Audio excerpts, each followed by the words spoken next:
video for some reason. Okay, so I just started it. Yep. Oh. Awesome. Awesome. My video is still stuck. It's not working. That's Sorry. No problem at all. Surprisingly having a good hair day today, but it's not going to work.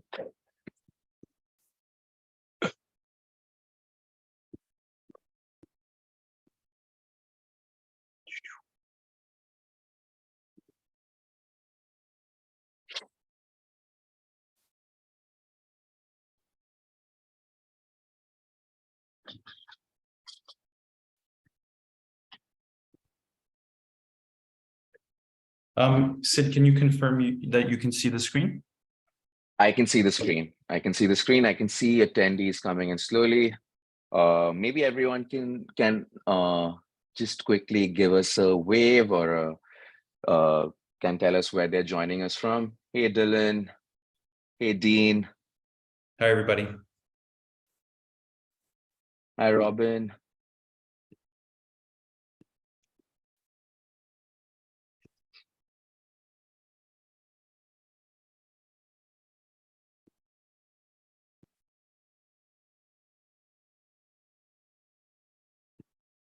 Yeah. Let's maybe give like 5 minutes for everyone to come in and we can get started at say 12:05. Sure. Oh, it's cool. Dylan mentions he's coming in from South Africa. South Africa has been like on my bucket list. I would love to try surfing there.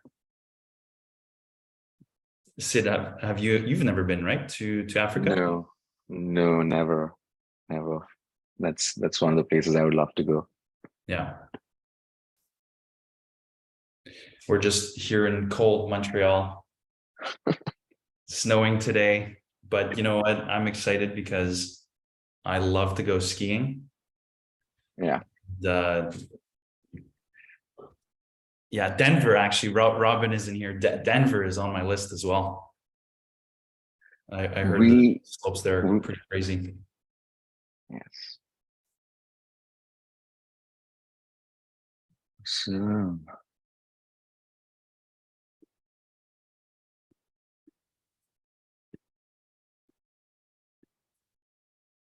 yeah, so we're just gonna wait here 2-3 minutes, guys, and then we're gonna get started. Let us know in the chat where you're joining us from today.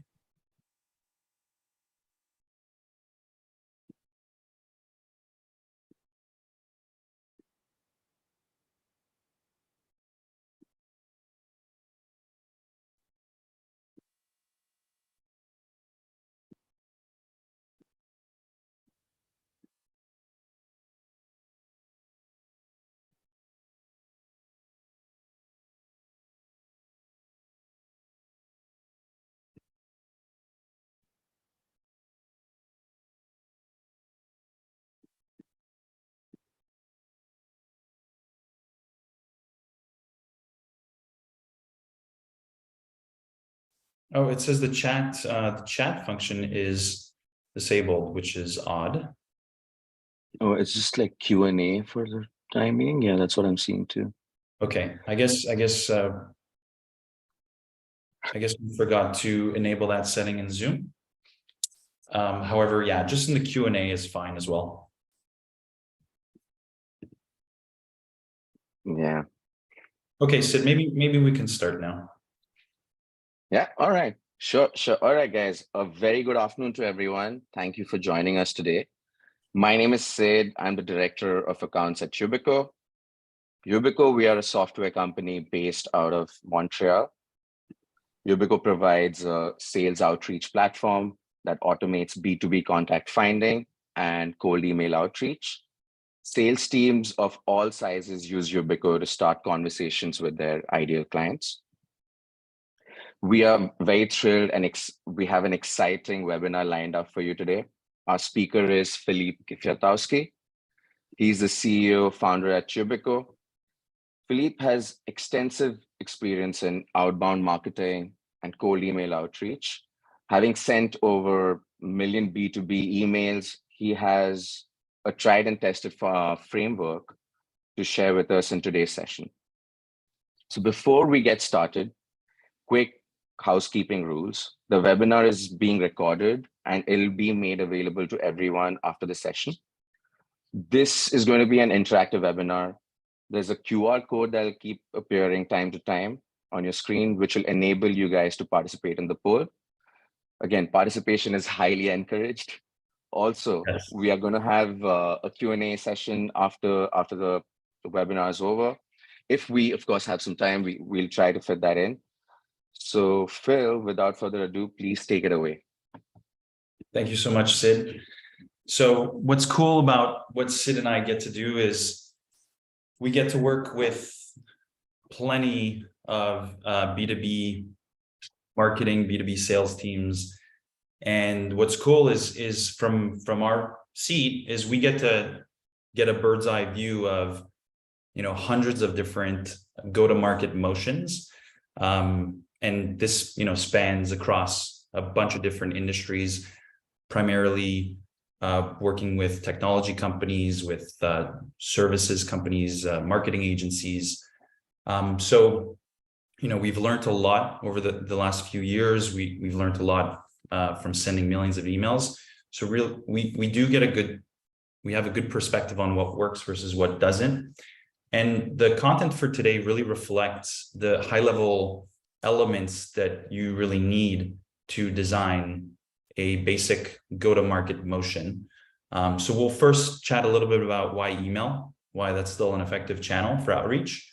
We'll discuss data and prospecting as the foundation element of making this work, content and copy, how to create personalized campaigns, and then how to turn that into a sales cadence, how to actually scale that using various different outreach tools. So why email? Email is really still the preferred method of communication for business. Roughly 86% of professionals prefer to use email when communicating about business-related things. I mean, if we think about it, if every business text messaged us, if it was all SMS or Slack-based, we'd all be a lot more anxious as a society than we already are. Email is nice because it allows us to, get to it on our own time. And so email is really still the preferred channel for professionals. And it has spiked up in usage since the beginning of the pandemic. And it's spiked up in usage because companies are realizing that the ROI for email marketing is still the highest out of all channels. It's about $40 for every dollar spent. So it beats other customer acquisition channels in terms of ROI. Because as a business, the most valuable thing you can do is building an email list. And there's so many different ways. I mean, every business on this planet eventually needs to build a list of prospects and build a list of emails. And the reason that's powerful is because you actually own that audience. Other customer acquisition channels like launching advertising on Facebook or LinkedIn, what you're really doing is you're renting that audience and you're paying those platforms for attention. So at the end of the day, you don't own that data. And so this is why for B2B, outbound always works if you do it right and you put in the time. And one thing that hasn't changed, one pattern that hasn't changed in B2B in the last 10 years is all of us spend 1 to 8 hours a day in email. Like that hasn't changed over the last 10 years. And every leader, every decision maker needs solutions to their top 1 or 2 biggest problems. I mean, everyone. Problems number 3 to 100 can wait, even if they don't want them to. But every business leader, every decision maker has a few top pressing problems that they need solved, and they look for software vendors to solve those problems. But the 10,000 uncustomized email that constantly just pitch slaps over email and asks for someone to get on a call or a meeting, those aren't going to work. The unpersonalized emails just don't stand out anymore. So very few people are actually really good at this. And the reason why it's becoming harder and harder increasingly is because buyers are changing. They're getting younger, they're increasingly mobile, and they're expecting personalization. And I'm sure everyone has heard at this point about the consumerization of B2B. It's just because, we're so used to as consumers of, being able to order food and getting it delivered to us in just 15 minutes. Everything is on demand. And so the same thing in B2B, things need to be a lot faster. Things need to be more on demand, because prospects are already forming an opinion before they're having a conversation with you. So roughly two thirds of the buying process is already, it has 2/3 of the buying process is completed before the prospect gets on the call with your business, with a sales rep on your team. So you have, you yourself have minimal influence over the 2/3 of the buying process, which means your digital presence, your marketing, your sales needs to influence that 2/3. And so what's happened in the last 10 years is really the funnel has sort of been flipped. We went from thinking that a sales funnel is all about having as many prospects at the top of the funnel and converting them at the bottom. And nowadays, modern marketing, that concept has sort of shifted towards more of an account-based marketing approach, just because there's so much noise out there that any outreach, any marketing program that you run really has to be tailored to a specific audience, to a specific prospect. So it starts first with identifying your ideal customer profile, which is very different from how marketing programs used to be run. It really started first with generating awareness campaigns. From those awareness campaigns, we drill down to an ICP. So the way we're doing it today is a lot different. And I want to use this moment to ask everyone in the audience, what is your top performing channel for customer acquisition today? So what channel? Is it SEO? Is it writing a lot of content that's driving inbound? Is it paid advertising still that's performing? Is it email? Is it cold call? Or is it, referrals that's driving most of your business? So if you can just use your phone, you can scan the QR code and you can vote, and you can select an option using this QR code. So I'll give you guys a minute to answer.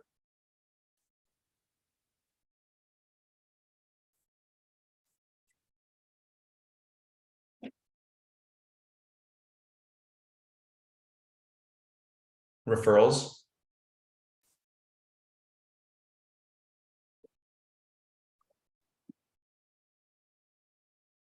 I have a bias towards email, but really, ideally your business, there's multiple ways to think about it. Your business, the primary channel should be referrals. It should be word of mouth. It should be people recommending your service or your product. However, word of mouth, very hard to scale. And I see it by talking to a lot of agency owners it caps to a certain point. Because referrals is hard to scale. It's hard to build a repeatable process around referrals. And so things like email and SEO or paid ads, those are much easier to scale and repeat, because if you have, an advertising campaign that's performing really well, you can just spend more money. You can increase the ad spend and it's going to generate more leads, and it's very predictable. For referrals, it's not as clear cut. It's not as predictable, but it does look like most of the audience here, email is still a top performing channel, which is great. And I think this varies also what stage you're at as a company. If you're just starting off and you have a little amount of customers, of course, referrals is a hard source of new business. So outbound is really a good choice really is the only choice when you're starting out, but outbound actually becomes way more important as you grow. Funny story is like companies like HubSpot, they've coined, inbound marketing. But actually, if you look at a book, if you read the book Predictable Revenue, they talk about, one of the authors talks about how he built, how he helped HubSpot get to $100 million a year, and it was a ton of outbound. So even if you're HubSpot, even if you have coined inbound marketing, you're still doing a lot of outbound to reach buyers in your market. So the way I like to look at it is there's really three types of leads that you can have: is spears, seeds, and nets. Seeds are your word of mouth, those who you nurture over time. Happy customers become reference customers. That's word of mouth. Nets is marketing. So what we saw, SEO, for example, is casting a wide net. And then outbound sales is spears. It's hunting with spears. It's that ABM funnel. Sorry, the ABM funnel that I showed you guys, by being very specific and first identifying your ICP. So that's at a high level why email is important and why outbound is important. And the first element to outbound is data and prospecting. The way we like to approach this, and by the way, guys, we are going to look at email copies and templates to show you guys exact tactics, but it's important to know the framework before jumping into that. So a framework that we like to look at is build, measure, learn. So this is a framework that's been adopted, it's been popularized by Eric Ries from customer development, lean startup. Sorry, it's a lean startup methodology. And he describes this as, as a new product, you need to talk to your customers, you need to talk to your buyers. So you need to build products and services, launch experiments, measure how people react, and then learn whether you need to pivot or persevere. So the same framework is used in email campaigns and really in all of marketing. The point here is that you need to constantly experiment. So you need to launch campaigns quickly, measure how they respond through open rates and response rates, and then figure out if either you need to pivot the messaging, maybe you need to pivot a certain value prop, a certain call to action, a positioning statement, or you need to pivot the target profile, or you can persevere with that because the conversion rates are really high. The great thing about email is that and outbound is you can get that immediate feedback. While in other ways, it's hard to know if a marketing program is working or not. For example, a blog post, hard to know if it's converting or not. Attribution around that is very difficult. However, an email campaign with a direct response from a lead, you'll know if it's a positive response or negative. It's a lot more direct. So personalization requires data, and it requires a strategy. So you're really trying to design an outbound campaign in a way to have someone take an action. So whether your conversion goal is for them to buy your product or service, or you're having them sign up for a demo, or you want them just to talk to a sales rep, recipients will only talk to you if your call to action is speaking to them about something that they actually care about. So without a strategy, outbound just becomes a wild guessing game. So what we like to see it through this lens. So really, you have to answer three key questions. Who do I talk to? What do I say? And when do I say it? Who do I talk to? It's data. So it's the prospect part, the top of the part at the top here. When to say it, or sorry, what to say. What to say is the problem you're speaking to, the problem you're trying to identify with your buyer, and timing. When are you reaching out to them? And so prospect is really with data, which we'll go over in the next few slides here. Problem is the content and the copy, and timing is really the intent data. When are you reaching out to them? Nailing these three components is how you get to building a personalized campaign. Now, the elements of prospecting, really at a high level, you're building an ideal customer profile. So you're building that list, you're running the email campaigns, you're connecting their need to your solution, and then you're handing it off to your team to further qualify. Really at a high level, this is what prospecting is about. And really the central component here is the ideal customer profile. So you really don't know what channels you can focus on, what your pitch should be, what your messaging should be until you're really clear on your ideal customer profile. So you need to think about, the problem that you're solving for, your goal, and your capabilities. And to determine the ICP, we look at really three factors: highest intensity of pain point, highest revenue potential, and highest close rates. So those three factors really determine who your ideal customer profile should be. And we look at, 4 data types that create this ideal customer profile. The first is firmographic data points. So it's basic data points on the industry, company size, revenue amount, the location. Could be, technology that they use, more called technographics, but it's data about a company. Demographic data points is actually about the buyer themselves. So who they are, their job title, their level of seniority, what's their role.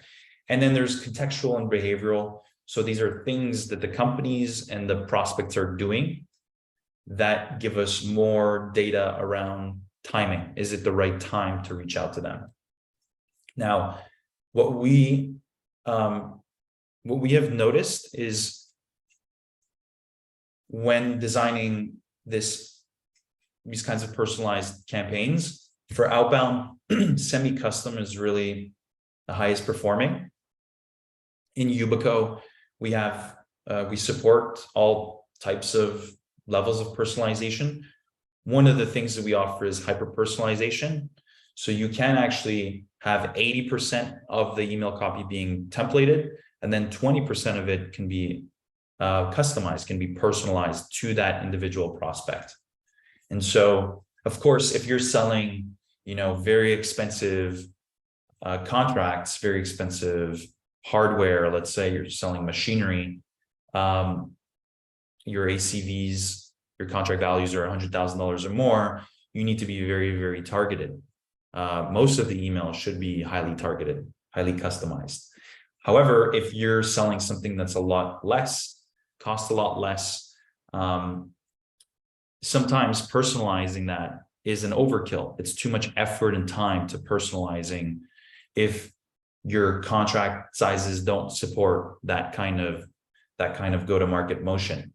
So really, if you have to figure out what are your contract sizes, and then figure out from there how much personalization is worth really the time and effort. And this is a funny little slide where, I just tried testing it. Jeff Bezos has his email available publicly. He's always mentioned his email. And so I tried emailing him, and actually his assistant responded. So this is just to point out that even, the one of the richest persons on the planet respond to their email. They look at their email inbox. So it definitely works. And when we look at timing, so timing is really intent. How do we identify intent? When is the right time to reach out to a prospect? To do this, we look at,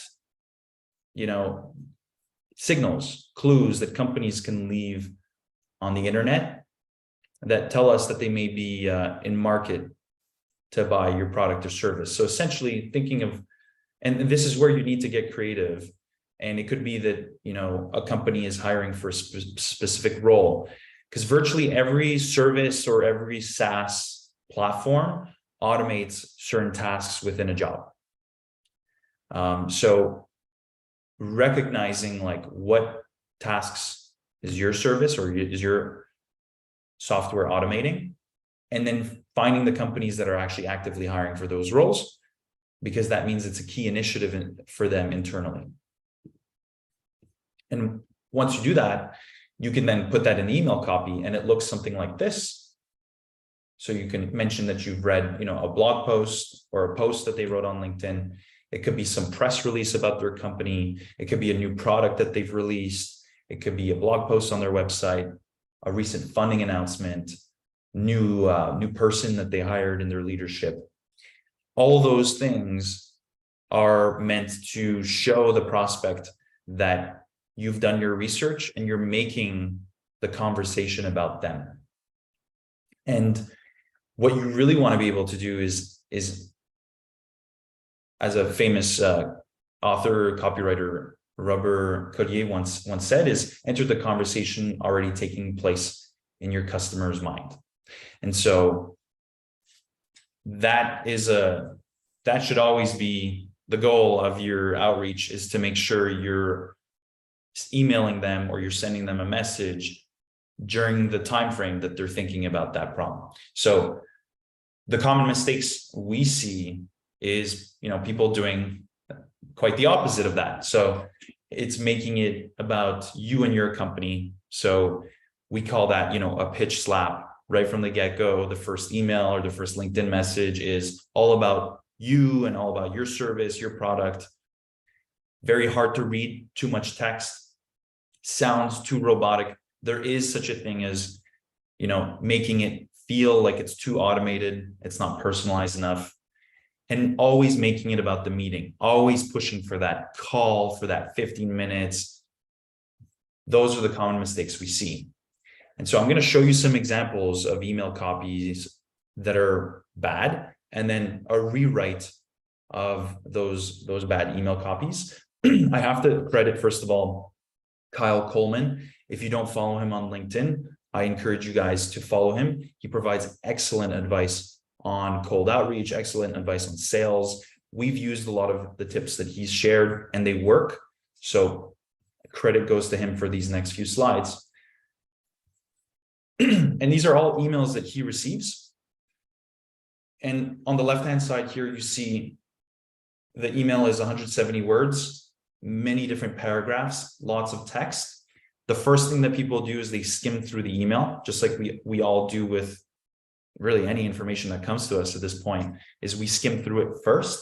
If you skim through this, it's really, really long. And it's all about the seller, and it goes into their pitch. Now, version B is much shorter. It talks directly to a potential pain point. It speaks to a key result that they've delivered. And the call to action, curious to learn how, this is more of what's called an interest-based call to action. So there's different ways you can frame a call to action. You can ask people for their time. You can ask people if they'd like a resource sent to them, or you can just make it very interest-based, ask them if they're interested in the first place in having the conversation. And this is important because your ask is not so, it's not such a, demanding ask. Everyone's busy. If you tell someone, hey, are you busy? Most executives, most people, most professionals say they're always busy. They're always slammed with something. So asking for people's time is a little harder, but asking them if they're actually interested in the topic is a lot more of a softer ask, and it puts less pressure on the potential buyer. Now, this second email, very similar, 111 words, with bullet points, very long. what's cool, and it doesn't reference any type of personalization, anything. It doesn't show any research on the prospect, and it doesn't ask any questions. The hope you're having a great day, that's unnecessary, an unnecessary intro line, because it's literally everyone writes that. It's very common. People don't have time. This is a person that you don't know, so you really want to just cut to the chase and ask and show, okay, you've got nearly 50 sellers at Clary, so he's done research on his team size. Are you sure each of them are getting the coaching that they need? And then, of course, a soft pitch, curious to learn more. And these are other examples.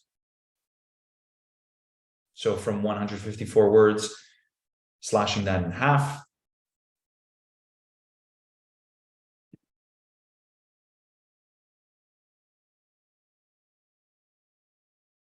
And the same thing here. This is actually even much shorter. So the point is that make the emails shorter, speak to the prospect's background, find some research on them, speak directly to the pain point, the problem that they may be having, and then use a softer call to action that's interest-based versus that's asking for a meeting. Now, this next one here, this next one is just to give you guys an idea of how customized you can get. So in outbound and in email marketing, you can use variables to input dynamic data. And this is just to give you guys an example of how sophisticated you can get. So in this particular example, you have a bunch of different variables that you may have not seen, but like external signals, languages that the company operates in, the countries they operate in. It could be an upcoming milestone for the company, so some critical event that's coming up for the company, and then a custom ask. So you can get very, very sophisticated and inject a lot of variables in there.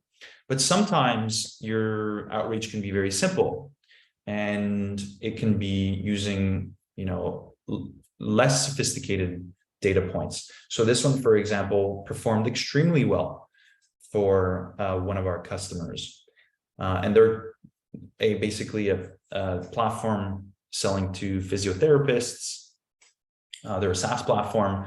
And so as you see here, of course, they leverage first name and then the company name of the clinic that they're targeting.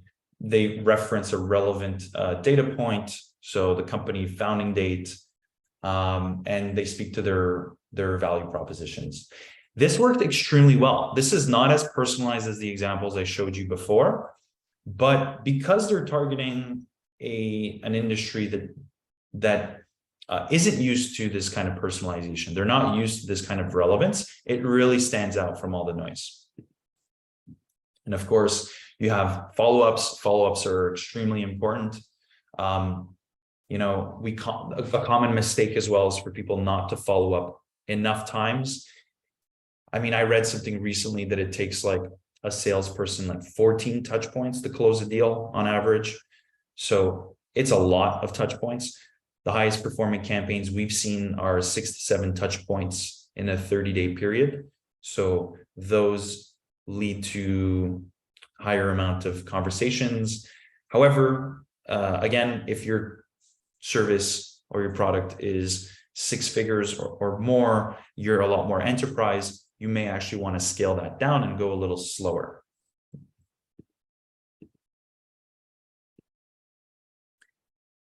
Now, let me stop here. I want to ask you guys, what are your top challenges when it comes to doing outbound email? So is it what we talked about? Is it the data? Getting the data, getting the prospect data, the personalized data? Is it really content and messaging that's time consuming, that's hard to figure out? Is it just lack of bandwidth? There's no one on your team to really do this comfortably. or do it in a consistent way? Or is it lack of technology and tools?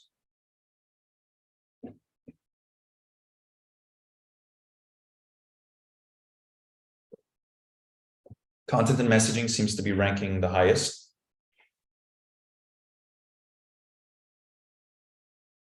The truth is that, sometimes it's all four, right? All four of these can be challenges. They're all challenges with, different importance. Some are more challenging. Some of these challenges are more pressing than others. But yeah, content and messaging is hard just because, first of all, a lot of companies, they do hire copywriters to write really good email copy. It's a science, but it's an art as well, to write really effective copy. But really, I think that's more about, optimizing your copy should come after you've launched a set of email campaigns. So the whole point should be write whatever you can write, whatever you think is good as a first initial experiment, get launched. We've seen some bad email copy that got good responses. It really depends on a lot of factors, the industry you're in, who you're targeting. It depends on so many factors. The point is that you have to just run the experiment, and data will tell the truth. Data will tell you if it's good or not. And then, so we covered data and prospecting, we covered content and copy. And now, of course, the last part is to turn it into a sales cadence. So making this a consistent habit, a consistent process that's repeatable. So every outreach should be multi-touch, multi-channel. Ubico, we're an email outreach tool. We provide sales intelligence, but we tell people, like, you have to be multi-channel and multi-touch. You can't just rely on email. You can't just rely on the data itself. Like, you have to build relationships with your buyers. So LinkedIn is a great way to do that. And what's cool is that once you send them emails, you can send them a connection request, and you could reference that you've sent them an email in the note, in the connection request. And then, of course, when you're sending out the email, you want to make sure you do a self-test. Would you respond to something like that? I mean, sometimes I look at my emails and I go, ooh, this is too much of an ask. It seems too automated. It's not personalized enough. I wouldn't really respond to this.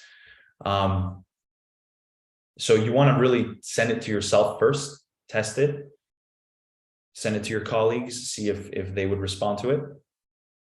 And then what's helpful is creating templates, of course, saving those messages, those cadences as templates, and then testing it.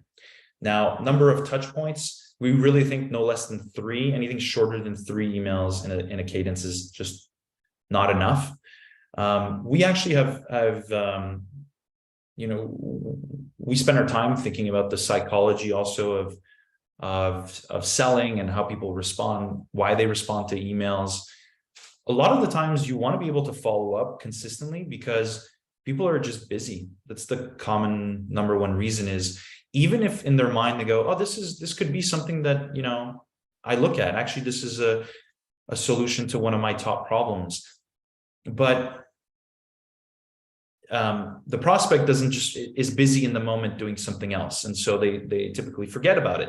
So by following up, you become top of mind again, and you give yourself an opportunity to have a conversation with them.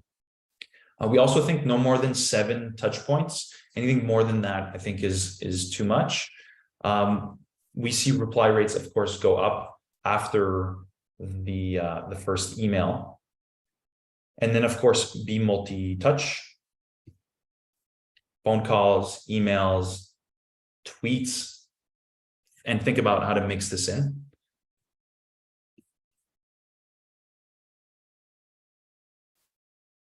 And then there's a tactic, which is, do you want to respond as a follow-up to that email chain, or do you want to create a new thread?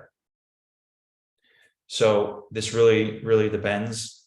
But typically you do want to send 2 or 3 emails in one email thread and then split it into a new thread. The timing of your messaging, make sure you're not sending 7 emails in 1 week. That's simply too frequent. That will annoy the prospect. So you should give them time to read the email. You should give them time to respond to it. And then, data will give you feedback. So open rates, response rates. You really want to make sure open rates are more than 20% at a minimum. And then that tells you, are they opening? Which step in the sequence are they opening? Which ones are they responding to? And then watch for negative signals. At which email step are they opting out? That actually is a really good clue of that you should make a change to that step if a lot of people are opting out from it. And then, A/B testing. So A/B testing is just a really simple way to improve conversion rates. So the best is to A/B test target profile, A/B test subject line, and then A/B test the email copy. So you can almost in all tools do A/B testing. And then you're going to start to learn as you turn this into a sales cadence. You start to understand how many touches you need to drive engagement. And then if you realize that for a certain industry, a 3-4 email follow-up sequence in a 2-month period converts the most, then that's what you should double down on, and that's what you should scale.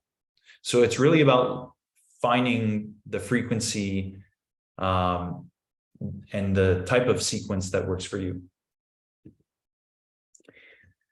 Now, I'm going to end here with suggested tools to help with outbound. So, of course, there are so many tools out there, like a lot of different tools. So there shouldn't be any excuse for lack of technology. Honestly, the biggest thing is consistency, doing it 12 months out of 12 months.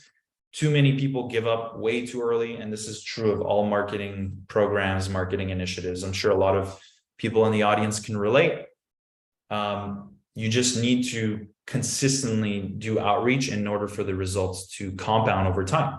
So you can use all these tools, or of course, shameless plug, you can come to Ubico, you can use us. We're very nice people to work with.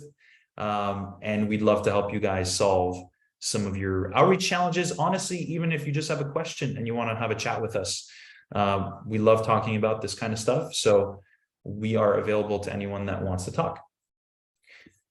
So thank you so much. Let me check the Q&A now to see if there's any other questions.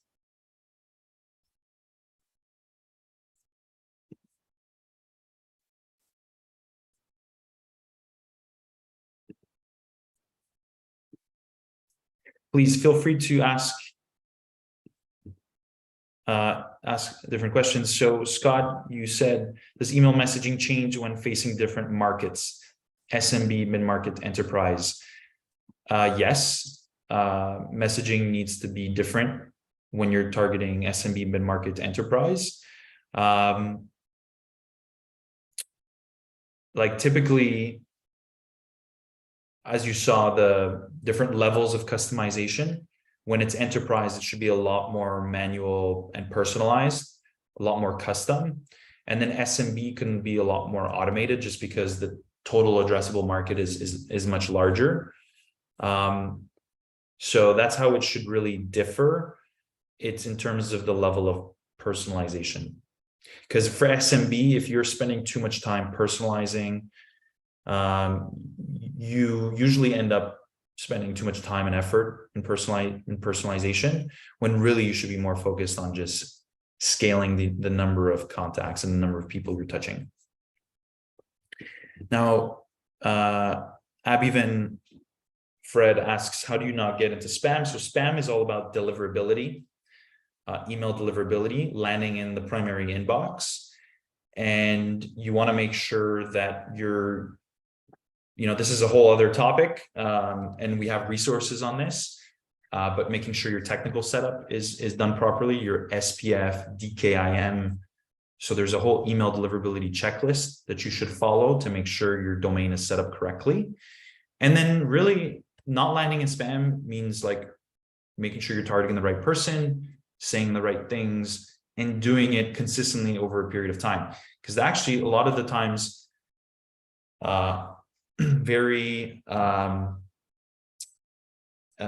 some organizations that are not as well educated, they'll just do these kind of outbound campaigns in a very impulsive way, where they just want to send as many at once. And so it's more of a blast. That actually is what creates a huge amount of spam issues. It ruins your domain reputation. You don't want to be doing that. And that Google picks up on that. Microsoft Outlook picks up on that. They'll see a huge spike of usage. That doesn't work. What you want to do is you want to be consistent 12 months out of 12 months like this. That activity is not shown as being spammy. Dean asks, would you please elaborate on timing? So timing,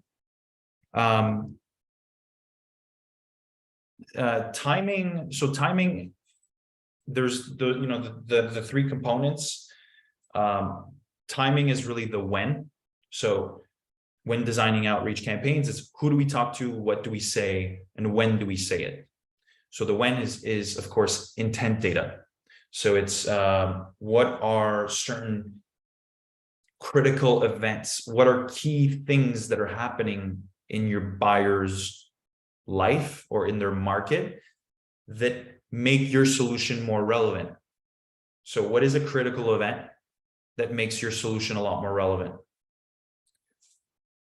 And there's countless examples here, but if you're, for example, you've announced that you're, as a company, you're moving into a new geography, you're expanding into a new region, and you release a press release on that. Well, that's actually relevant for a lot of software vendors. For example, companies that do, localization software, consultants that translate documents into different languages. It makes it relevant for all those folks because that company has had a critical event that tells you that they have new problems to solve, new needs that they have. And the best one, honestly, the easiest one is job postings. We found that to be the most effective one, really, because companies are always hiring. Companies that are growing are always hiring, and you want to be talking to companies that are hiring because this tells you that they're making investments. Companies that grow tend to invest more. They tend to work with more consultants, with more service providers. They're just better companies to work with because they're investing in their growth. So job postings is really the easiest one. Okay, so suggestions. Mark Crone, you ask suggestions for appealing to larger prospects, CFO level. So I would, of course, I would use like hyper-personalized campaigns. I would customize as much as possible, as much as the email. And of course, I would make it multi-touch. I'd create a cadence where I send emails, connect with them on LinkedIn, and also give them a call, especially for enterprise level. I would slow down the number of touch points. I'd make it span across, a quarter. I'd think about it more on a quarterly basis. But CFOs are extremely busy. So part of the thing we talk about as well is when you're targeting CEOs and CFOs, like those people are busy, always super busy. But of course, they have top problems that they need solved. But often what's a better approach is finding the champion, the people that influence the CFO's decision. So one level lower to the CFO, 2 levels lower to the CFO, and getting very creative. You know, we do this sometimes as well too in our enterprise outreach, where we mention, hey, we've spoke to this XYZ person. We spoke to them briefly on LinkedIn. They mentioned you have this problem. You see, that could be the message that you send to the CFO, because the CFO now receives an email from you going, oh, wow, this person has already talked to someone on my team. This is a lot more relevant. They have actually done their homework before reaching out. Frederick asks, how will AI improve campaign personalization in the future? This is a big bet that we're making. We think that AI will have tremendous impact in terms of generating email copies and making it personalized really to the prospect. So we're very excited about that, just because it makes conversion rates higher, and it makes also the experience for the customer, for the lead, a lot better. Okay, so thank you everyone for attending. Sid, I don't know if there's anything else you want to add. No, I think there was just like one last question that came in. But if we are short on time, maybe we can reach out to you later, Dean. But yeah, thanks for the webinar, Phil, and for sharing some key insights on cold email. Extremely important given the fact that most of the businesses are working remotely now. Yes. Super confident that the audience here today enjoyed it and have some key actionable insights. We'd love to continue our conversation. As I said, Dean and Mark, everyone here, Fred, we'd love to continue our conversation and address any points mentioned in the webinar, be it data, content, or copy. Please feel free to shoot us an email later. But yeah, thank you so much. It was a lovely afternoon, and I'm wishing everyone a great rest of the week. And yeah, thank you so much. Thank you, everyone.